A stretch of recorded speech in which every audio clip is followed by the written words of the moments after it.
கனமழையால் திருவாரூர் மாவட்டம் திருத்துறைப்பூண்டியில் எள் சாகுபடி பாதிக்கப்பட்டுள்ளதாக விவசாயிகள் வேதனை தெரிவித்துள்ளனர். திருத்துறைப்பூண்டியின் சுற்றுவட்டார பகுதிகளான வேலூர், மடப்புரம், எழிலூர், பள்ளங்கோவில், ராயநல்லூர் உள்ளிட்ட இடங்களில் கனமழை பெய்தது.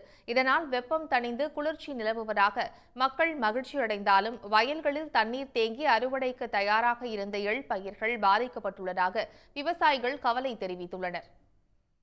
அறுவடை டயத்தில் உள்ளதால் அறுவடை பண்ண முடியாத நிலையில் உள்ளது.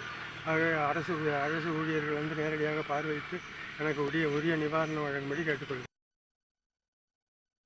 அதேபோல் ஒட்டன்சத்திரம் பகுதியில் முருங்கை பயிரிட்ட விவசாயிகள் கோடை மழையால் நஷ்டத்தை சந்திக்க வேண்டிய சூழ்நிலை ஏற்பட்டிருப்பதாக கூறுகின்றனர். அத்திக்கோம்பை, காளாஞ்சிப்பட்டி, கொல்லப்பட்டி, பெரியக்கோட்டை, கப்பல்பட்டி உள்ளிட்ட கிராமங்களில் அதிக அளவில் செடி முருங்கையை விவசாயிகள் பயிரிட்டிருந்தனர். அவை நன்கு வளர்ந்து பூக்கள் பூத்து காய்கள் காய்க்கும் தருவாயில் இருந்தன. ஆனால் கோடை மழையால் செடி முருங்கையில் இருந்த பூக்கள் உதிர்த்துவிட்டன. தொடர்ந்து மழை பெய்தால் முருங்கை செடிகள் முற்றிலும் சேதமடையும் என்று விவசாயிகள் வேதனை தெரிவிக்கின்றனர். செடி முருங்கை ஒரு விதை போட்டால் 6 மாதம் ஆகுங்க காப்புக்கு வர்றதுக்கு. 6 மாதமாக செடி வளர்த்தி காய் பிடிக்கிற நேரத்தில் இந்த கோடை மழை பெஞ்சுங்க, பூவாக கொட்டிடுச்சு. பூ கொட்டினதுனால காய் பிடிக்கல.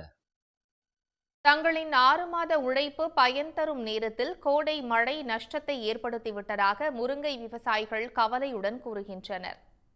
உடனுக்குடன் செய்திகளை தெரிந்து கொள்ள சன் நியூஸ் பெல் ஐகானை கிளிக் பண்ணுங்க.